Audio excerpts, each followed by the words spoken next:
Hello guys, आज हम देखेंगे AWS की कोर सर्विसेज डेटाबेसेस। ओके, आज हम डेटाबेस में देखेंगे कि what is AWS RDS, Arora, DynamoDB, redshift और इलास्टिक। ओके, तो अगर आप मेरा वीडियो देख रहे हैं, आपको मेरा वीडियो पसंद आ रहा है तो लाइक और सब्सक्राइब जरूर कर लेना। तो चलिए हम वीडियो को स्टार्ट करते हैं। तो सबसे पहले हम देखेंगे Amazon RDS। Amazon RDS क्या है? What is Amazon RDS? RDS एक AWS की कोर सर्विसेज है, डेटाबेस की सबसे इम्पोर्टेंट सर्विसेज है RDS, जो आपको यहाँ पे डेटाबेस से रिलेटेड जितने भी सपोर्ट यानी कि रिलेशनल है, नॉन रिलेशनल है, और यहाँ पे आपको यहाँ पे देखने को मिलेगा कि what is a relational database and what is non relational database. तो यहाँ पे कुछ रिलेशनल डेटाबेस और नॉन रिलेशनल उसके यहाँ पे बाइफरकेट किया हुआ है। तो व्हाट इज रिलेशनल डेटाबेस में कौन सी सर्विसेज कवर होगी? तो रिलेशनल डेटाबेस में AWS RDS, अरोरा और रेडशिफ्ट है। और की वैल्यू बेस में हम देखेंगे यहाँ पे DynamoDB, जैसे कि ये जो डेटाबेस है वो नेटफ्लिक्स यूज करता है। और in memory database elastic catch है, जो हम आगे नेक्स्ट इस वीडियो में देखेंगे। तो हम फर्स्ट सर्विसेज देखेंगे कि what are the relation database. Okay, तो अपने कभी अपने जो बुक्स के जो इंडेक्सेस है, ओके, जहाँ पे इंडेक्स पेज नंबर 1 पे इंट्रोडक्शन है, पेज नंबर 5 पे चैप्टर 1 है, राइट। तो रिलेशन डेटाबेस क्या करता है बेसिकली?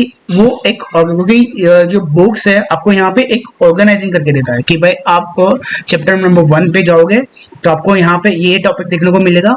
चैप्टर नंबर 2 पे जाओगे, पेज नंबर 13 पे आप ये देखोगे, आपको यहाँ पे ये चीज अपने को यहाँ पे देखने को मिलेगा। लाइक वैसे ही रिलेशन डेटाबेस है, तो यहाँ पे आपको यहाँ पे स्ट्रक्चर फॉर्मेट में डेटा मिलेगा, और टेबल जो भी आपके रहेंगे वहाँ पे आपको यहाँ पे वो तो बुक्स थे, बुक्स में ऑब्वियसली हम पेज अप डाउन कर सकते हैं, पर लेकिन यहाँ पे यहाँ पे रिलेशन डेटाबेस बेसिकली क्या करता है, यहाँ पे आपको रॉ और कॉलम पे आपको यहाँ पे एक साथ में लिंक करने का काम करता है। This is called as a database. और यहाँ पे अपने को सबसे इम्पोर्टेंट क्या है कि अगर इफिशिएंट स्टोरेज भी अपने को यहाँ पे मिलेगा, रिट्राइबल भी मिलेगा, और मैनेजमेंट यहाँ पे अपने खुद से एंड से अपने को यहाँ पे हम यूज कर सकते हैं।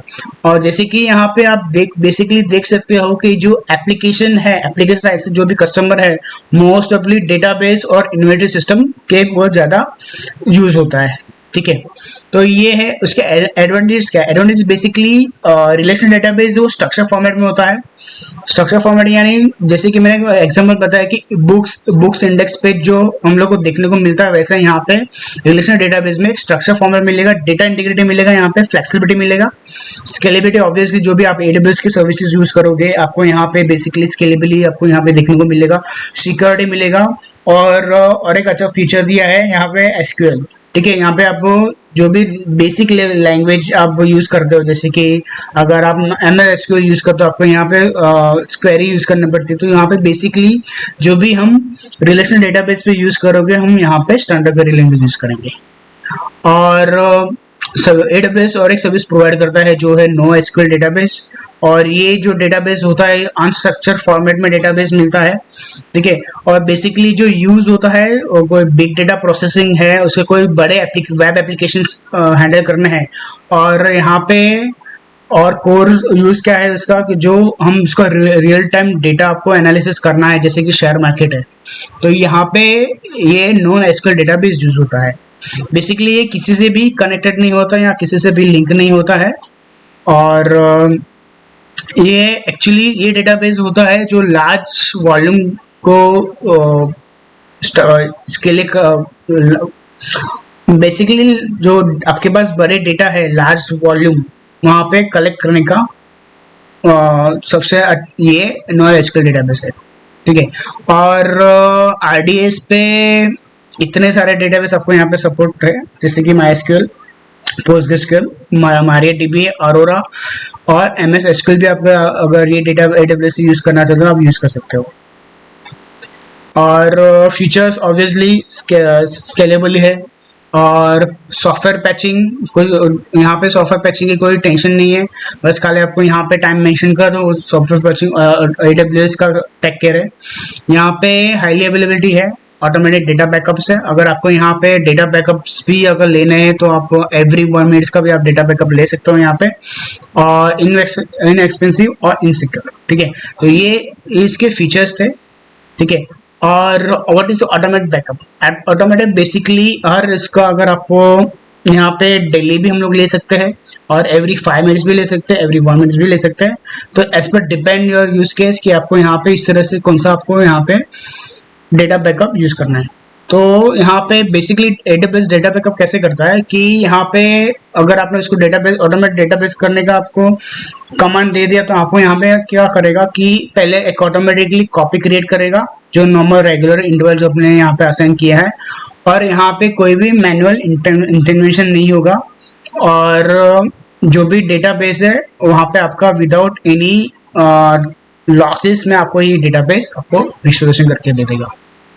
तो यहाँ पे आप देख सकते हो कि डेटा रिडंडेंसी इनेबल क्विक, आपको यहाँ पे क्विक रिस्टोरेशन का यहाँ पे चांसेस नहीं है, मतलब एक्चुअली जो क्विक रिस्टोरेशन करोगे यहाँ पे क्विक कर लेगा, और जो डेटाबेस यहाँ पे आपको यहाँ पे 0 डाउन टाइम पे आपका अपना डेटाबेस रिस्टोर कर सकते हो। तो हैंड्स ऑन करेंगे हम लोग, ऑलरेडी मैंने हैंड्स ऑन भी किया भी है, मैंने मेरा वीडियो है क्लाउड क्वेस्ट का, आपको यहाँ पे देख सकते हो कि मैंने यहाँ पे RDS डेटाबेस किस तरह से क्रिएट करना है, और मैंने ऑलरेडी यहाँ पे मैंने मेरी वेबसाइट पे www.hiteshon.xyz पे मैंने बहुत सारे लैब इसके रिलेटेड मैंने बहुत सारे लैब भी मैंने अपलोड किए हुए। तो समरी में अगर बोले कि इस तरह हम लोग लैब करेंगे, और एक बार हम लोग लैब करेंगे कैसे ये चीज़ हम लोग कवर करने की ट्राई करेंगे लैब के अंदर, क्योंकि वीडियो बड़ा हो जाएगा इसलिए मैंने लैब यहाँ पे कंसिडर नहीं कर रहा हूँ मैं।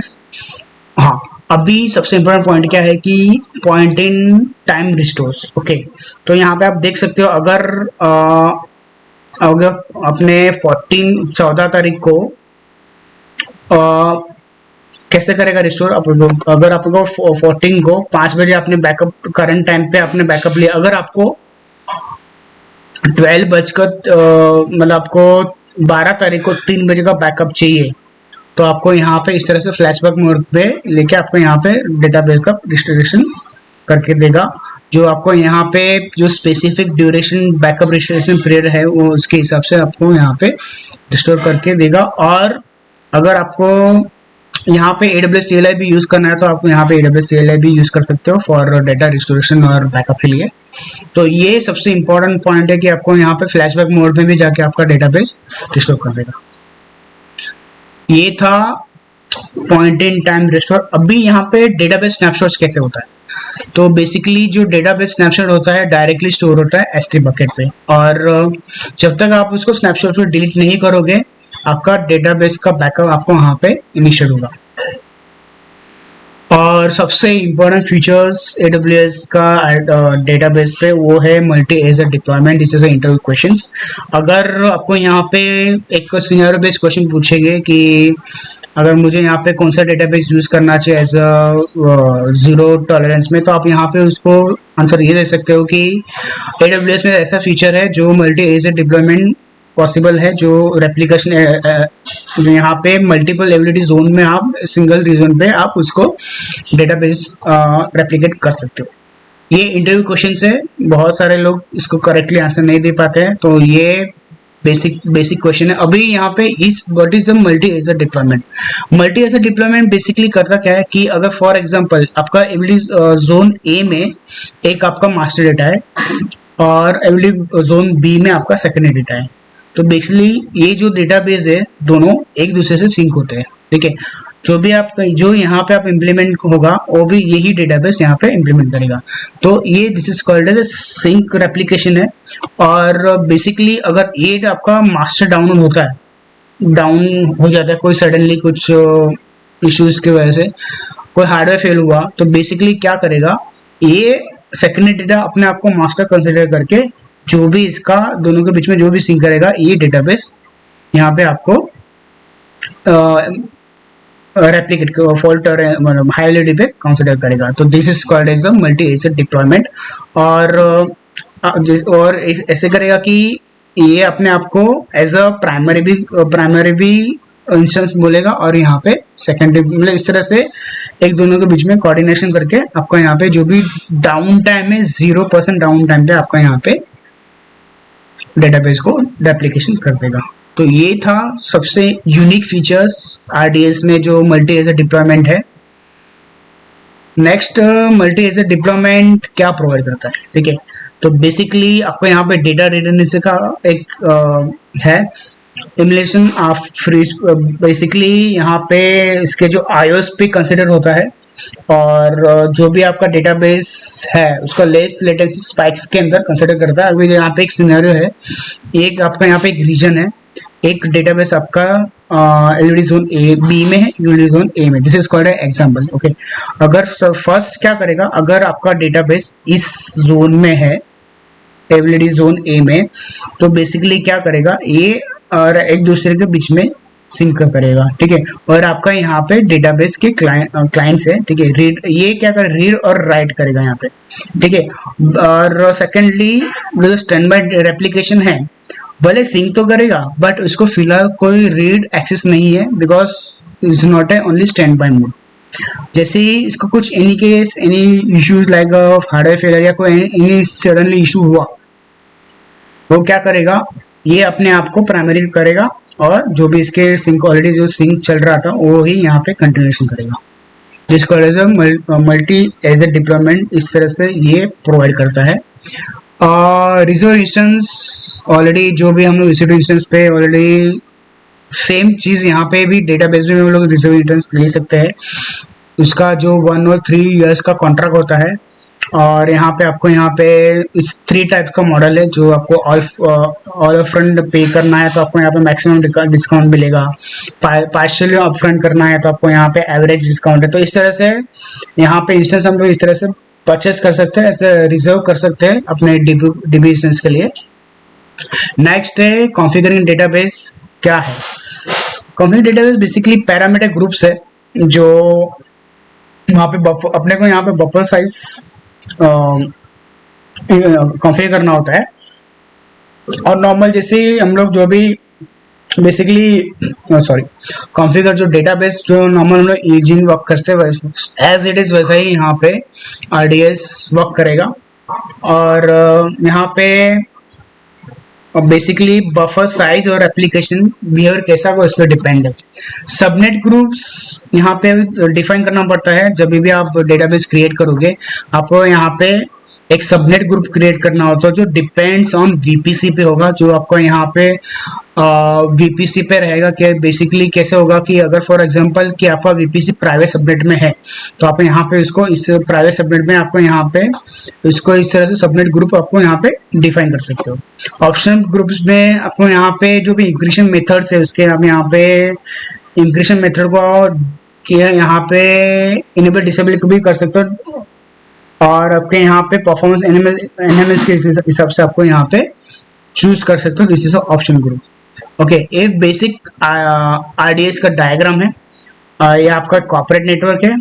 और फॉर एग्जांपल कि अगर आपने कोई AWS लिंक लिया हुआ है तो आपको यहाँ पे AWS के इंटरनेट गेटवे से आपके कॉर्पोरेट नेटवर्क में एक लिंक होता है जो हाई बैंडविड्थ प्रोवाइड करती है, जो AWS डायरेक्ट कनेक्ट करेगी और उसके जो VPC के इंटरनेट गेटवे पे जाएगी और वहाँ से आपका कनेक्ट होगा आपका Amazon EC2 इंस्टेंस। फिर वहाँ से आपका एक प्राइवेट सबनेट होगा जो RDS को कनेक्ट करेगा। तो इस तरह से बेसिक डायग्राम है। तो यहाँ पे इस तरह से आप आर्किटेक्चर देख सकते हो। अगर फॉर एग्जांपल अगर डायरेक्टली आप AWS से भी कनेक्ट करोगे तो उसको अगर मैं कॉर्पोरेट नेटवर्क डेटा सेंटर को भी अगर मैं साइड में कर दूँ तो कैसे होगा, आपका आर्किटेक्चर यहाँ से स्टार्ट होगा कि आपका AWS अकाउंट है, एक VPC है, उसके अंदर एक एलईडी जोन है, आपका एक पब्लिक सबनेट है, एक प्राइवेट सबनेट है। तो बेसिकली जो आपका पब्लिक सबनेट है EC2 इंस्टेंस वो इंटरनेट गेटवे पे कनेक्ट होगा और जो प्राइवेट सबनेट है आपका RDS पे कनेक्ट होगा। तो ये था RDS के फीचर्स। अभी हम जाएंगे Amazon Aurora। सबसे इम्पोर्टेंट सर्विस है ये Amazon Aurora। ये खुद का डेटाबेस है Amazon का। बेसिकली ये भी एक सेम फीचर प्रोवाइड करेगा जो फुली स्केलेबल रिलेशनल डेटाबेस है ये।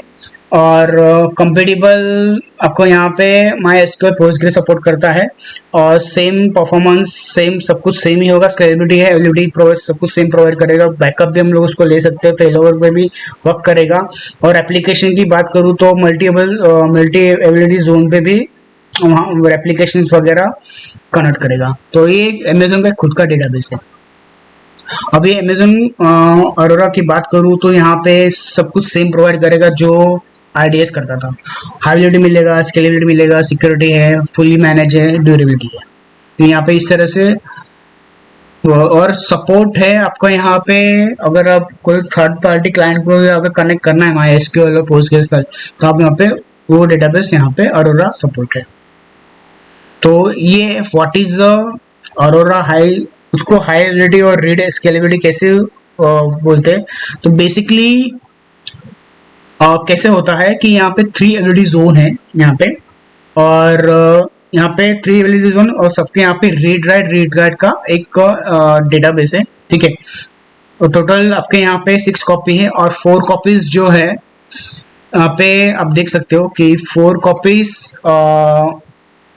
यहाँ पे जरूर एक्चुअली जब भी आप डेटाबेस कॉन्फ़िगर करते हो तो यहाँ पे 4 जो 4 कॉपीज है उसमें से 6 कॉपीज है, उसमें से आपका 4 कॉपी तो इसमें यूज होगा रीड राइट पे, और जो 6 कॉपीज है आपकी वो सेल्फ हीलिंग है, ठीक है। तो और पीयर टू पीयर कनेक्शन है, एक दूसरे के रेप्लिकेशन स्टोरेज एक दूसरे को प्रोवाइड करती है।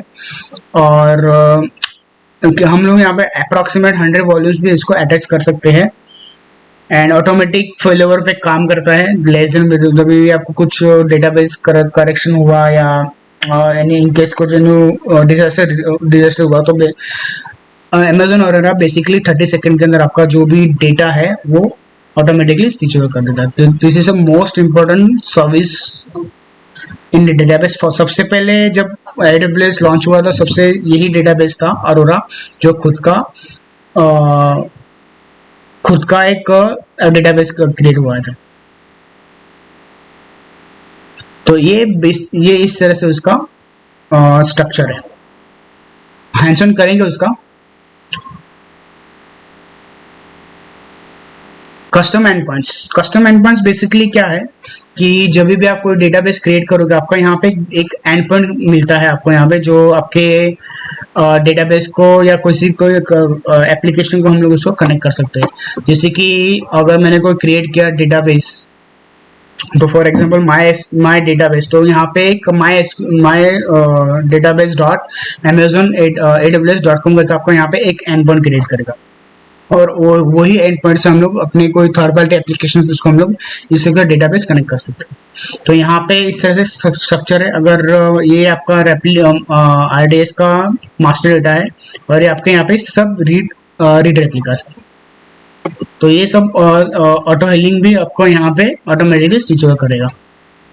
तो रीड रेप्लिकास ऑलरेडी मैंने डिस्कस किया था कि अगर आपके पास कोई BIS एप्लीकेशन सर्वर है तो बेसिकली क्या करेगा कि जो आपका फर्स्ट प्राइमरी डेटाबेस है उसको पहले रीड करेगा और बैकअप में साथ में एक रीड रेप्लिका क्रिएट करेगा, और वहाँ पे जो रीड रेप्लिका है ओनली डेटाबेस रीड ही करेगा, राइट नहीं करेगा यहाँ पे। तो ये एक बेसिक स्ट्रक्चर है एज अ AWS का। जो नॉर्मल जो एप्लीकेशन हम लोग क्रिएट करेंगे, अगर आप जब भी अमेजोन अरोरा डिप्लॉय करोगे तो आपको यहाँ पे इस तरह से डिफॉल्ट स्ट्रक्चर है आपका।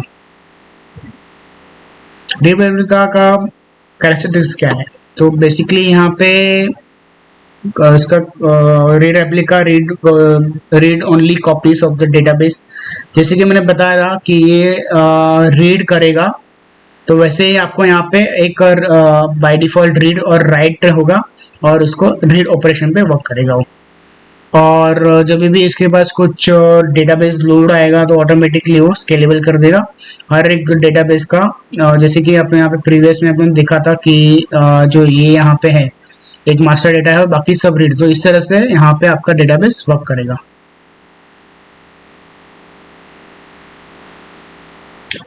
सबसे पहले क्या करता है ये, अगर आपको कोई बेसिक डेटा स्ट्रक्चर भी आपको क्रिएट करना है तो बेसिक आपको यहाँ पे रीड एप्लिका ही क्रिएट करेगा।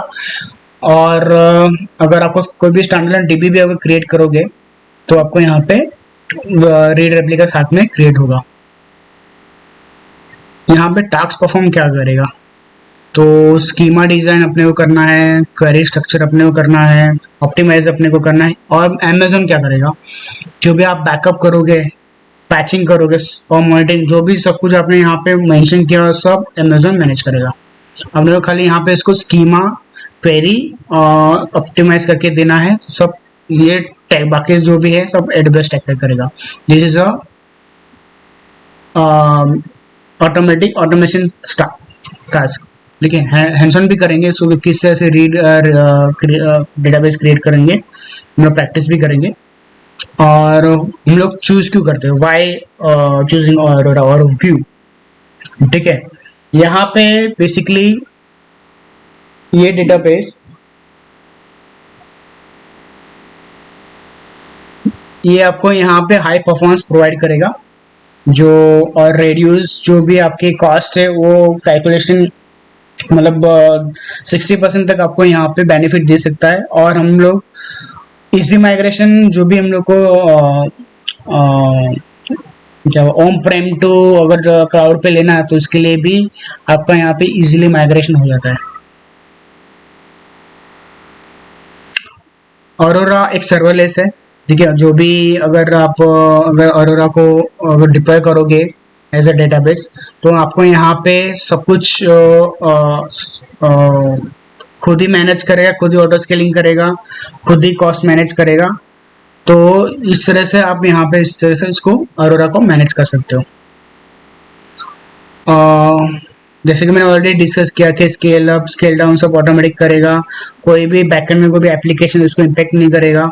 शट डाउन जब भी जरूरत पड़ेगी, जब भी कोई अगर आपका इंस्टेंस कोई अननोन है या अनवांटेड है उसको शट डाउन कर देगा। और ये जो डेटाबेस है वो बहुत हेवी चार्ज करेगा, पर सेकंड का आपको यहाँ पे बिलिंग चार्ज करेगा। और जो भी आपके पास अनप्रेडिक्टेबल ट्रैफिक है, वर्कलोड है, तो ये ऑटोमेटिकली स्केल और स्केल डाउन करेगा।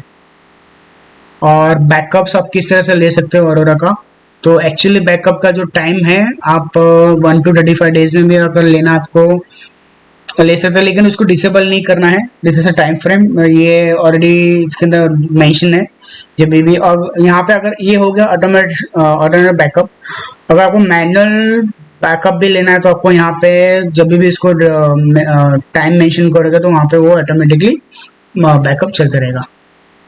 हैंड्स-ऑन भी करेंगे उसका कैसे किस तरह से बैकअप लेना है, क्या करेंगे। प्रॉक्सी भी अगर आपको यूज करना है तो आप प्रॉक्सी भी यूज कर सकते हो एज ए डेटाबेस के लिए।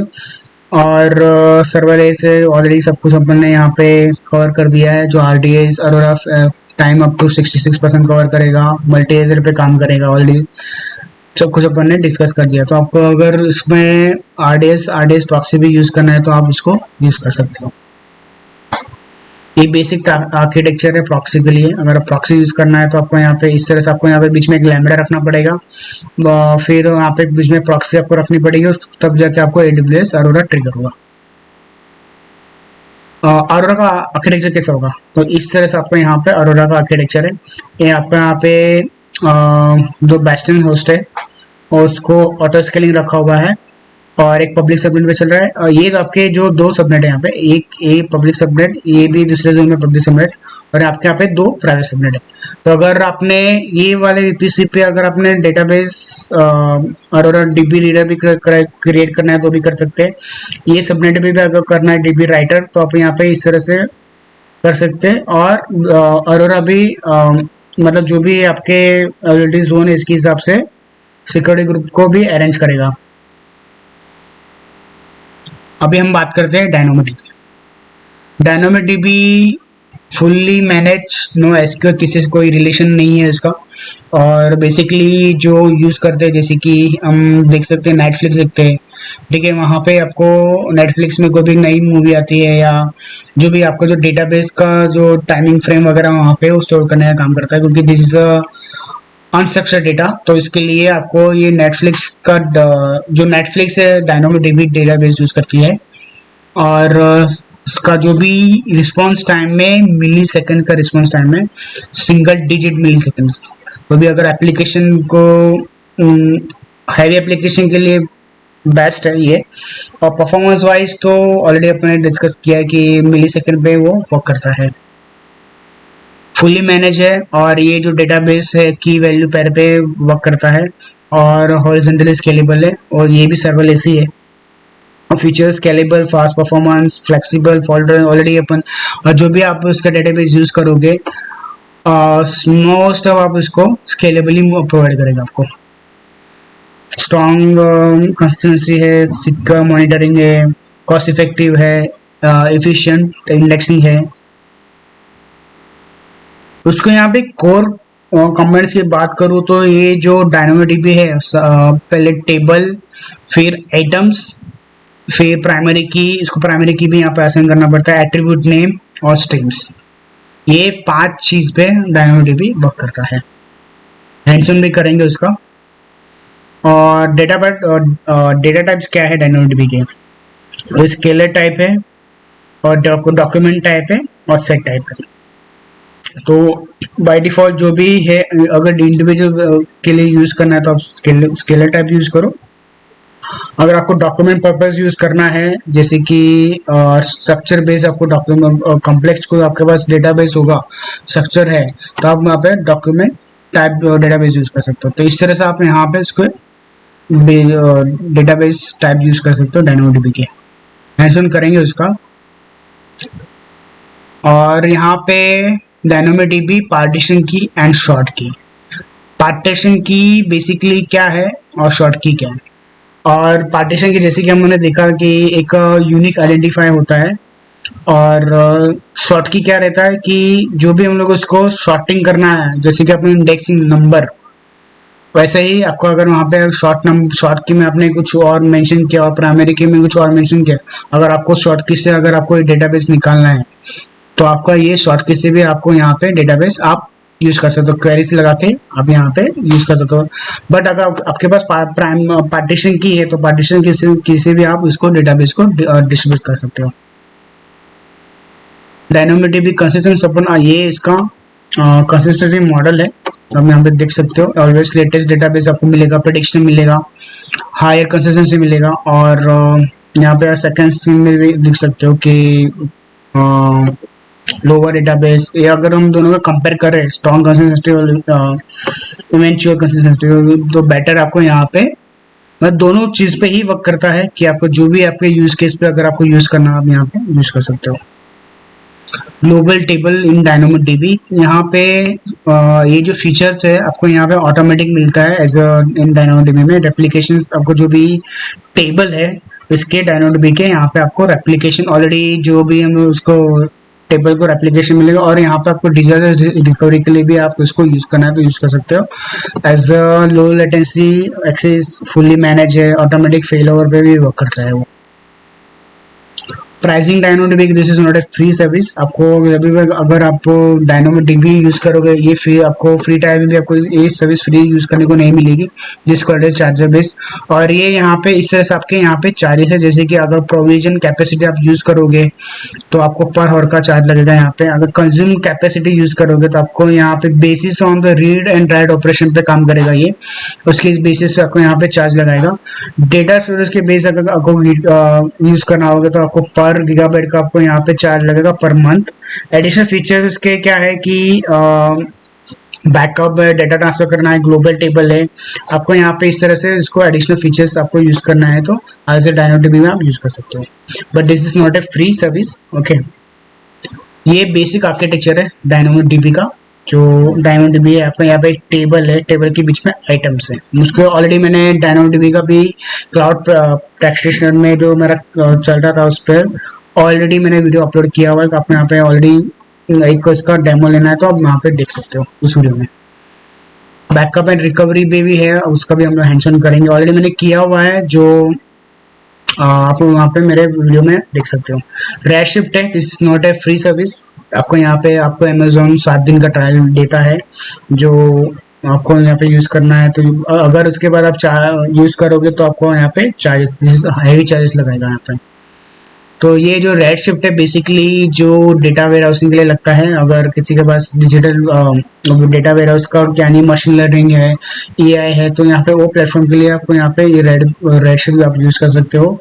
और जो भी आपके पास कोई बड़ा क्वेरी या ह्यूज क्वेरी आपके अमाउंट क्वेरी आती है तो यहाँ पे वो उसके लिए ये रेड शिफ्ट बेस्ट है, स्केलेबल है और बिग डेटा के लिए परफेक्ट है। जब भी आपका कोई बिग डेटाबेस है तो उसके हिसाब से आप रेडशिफ्ट यूज़ करो।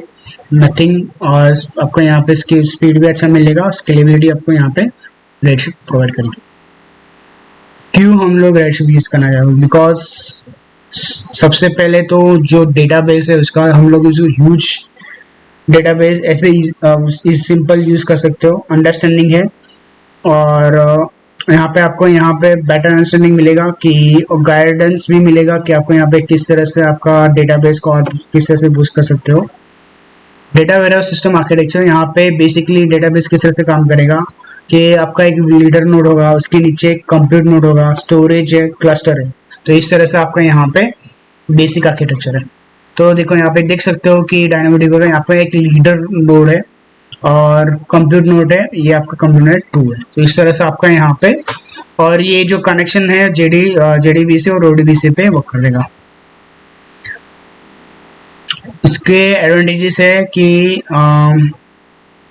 इतने सारे उसके एडवांटेज है। इंटीग्रेशन कोई भी बीआई टूल्स पे सपोर्ट कर लेगा, डिस्ट्रीब्यूशन पैरेललाइज भी कर सकते हैं, और आईओ बेस पे काम करता है बेसिकली इनपुट आउटपुट पे। आपको इसके जब भी रेडशिफ्ट कंपेयर करोगे तो आपको यहाँ पे इसके हिसाब से आपको मतलब आउटपुट भी देना पड़ेगा कि आपको किस तरह से यूज़ करना है, क्या आउटपुट है, क्या इनपुट आपको यहाँ पे मेंशन करना पड़ेगा। मेंशन भी करेंगे उसका। इलास्टिक कैच, ये अमेज़न का लास्ट सर्विस है डेटाबेस का। Elastic catch ma'am, what is elastic catch? Elastic catch nothing but जो भी कैचिंग सर्विसेज है एडब्ल्यूएस की, जो जब भी हम लोग उसको डिप्लॉयमेंट के टाइम पे या मैनेजमेंट डिस्ट्रीब्यूशन के टाइम पे ये डेटाबेस यूज करता है, जो इन मेमोरी डेटा स्टोर करता है, जैसे कि रेडिस और मैम कैच। और ये इसके लिए भी आप ये डेटाबेस यूज कर सकते हो, इलास्टिक कैच। तो बेसिकली कैसे आपका एंड यूजर है, आपका एक वेब एप्लीकेशन है, अगर आपको यहाँ पे कोई मेमोरी में कुछ डेटा स्टोर करना है या कुछ कैचेस स्टोर करना है तो ये यहाँ पे कुछ टाइम के लिए आपको यहाँ पे रिस्पॉन्स करेगा, फिर ये आपका जो primary database stand by base उसको भेज देगा। तो आपको इस तरह से आप यहाँ पे उसके इस तरह से डेटाबेस आप यूज कर सकते हो। और उसके इलास्टिक कैच के दो टाइप के डेटाबेस है, एक मैम कैच और रेडिस कैच। दोनों आपके जो भी आप डेटाबेस यूज करोगे आपको फुली मैनेज मिलेगा, इजी स्केलेबल है, सिक्योर भी है और हाई एबिलिटी भी आपको यहाँ पे प्रोवाइड करेगा। तो इस तरह से आपको, और उसके फीचर्स के बारे में बात करूँ तो कैचे एक्सपायरेशन के लिए आपको यहाँ पे मेंशन करना पड़ेगा कि आपको कैचे कितने टाइम के लिए चाहिए। डिस्ट्रीब्यूशन आर्किटेक्चर है और फुली मैनेज है। ये आपका यहाँ पे एक पैटर्न दिया हुआ है इलास्टिक कैच ने, यहाँ पे कैचिंग है, रियल टाइम एनालिसिस है। अगर गेमिंग लीडर बोर्ड के लिए अगर यूज करना है, जैसे कि हम कोई भी गेम्स खेलते हो उसके लिए भी इलास्टिक कैच बेस्ट है। चैट एप्लीकेशन है और जियो के लिए, सॉरी मैप्स के लिए अगर आपको यूज करना है तो यूज कर सकते हो। जैसे कि हम यूज करते हैं फॉर उबर के लिए ये मैम कैच डेटाबेस यूज होता है।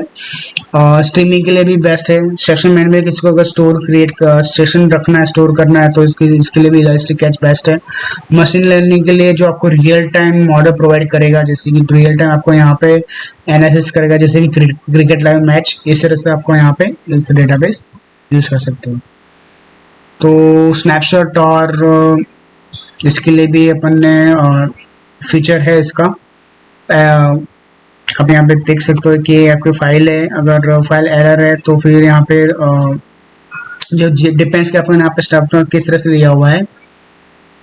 और बैकअप और रिस्टोर भी यहाँ पे सपोर्ट करता है फॉर रेडिस के लिए, ओनली फॉर रेडिस। और बैकअप और रिस्टोर यहाँ पे जो उसके इंस्टेंस टाइप है, जैसे कि T1 माइक्रो पे सपोर्ट नहीं करेगा। और आपका जो भी बैकअप है ओनली फॉर 24 हर्ट्ज के लिए रहेगा। और जब भी आप बैकअप लोगे तो आपको यहाँ पे कोई CLI और API यहाँ पे आपको यूज करने को नहीं मिलेगा। रेडिस बैक प्रैक्टिस, आपको यहाँ पे क्लस्टर मोड इनेबल कॉन्फ़िगरेशन करना है, यूज लाइव कनेक्शन रखना है, रीड फ्रॉम रेडिस है और एवॉइड इंस्टेंस, जो भी आप कमांड उसको दोगे इनपुट आउटपुट के लिए, वो एवॉइड करना है आपको। तो ये था आरडीएस के डेटाबेस के पर था, और आज हम लोग ने बहुत सारी चीज़ें कवर किया है। अगर आपको मेरा वीडियो पसंद आ रहा है तो लाइक और सब्सक्राइब जरूर कर लेना, और हम लोग नेक्स्ट सेशन में देखेंगे कि हम किस तरह से हम डेटाबेस को यूज़ करेंगे, किस तरह से एंड में क्रिएट करेंगे। तो आज के वीडियो में इतना ही था। अगर आपको मेरा वीडियो पसंद आ रहा है तो लाइक और सब्सक्राइब जरूर कर लेना। Thank you for watching this video.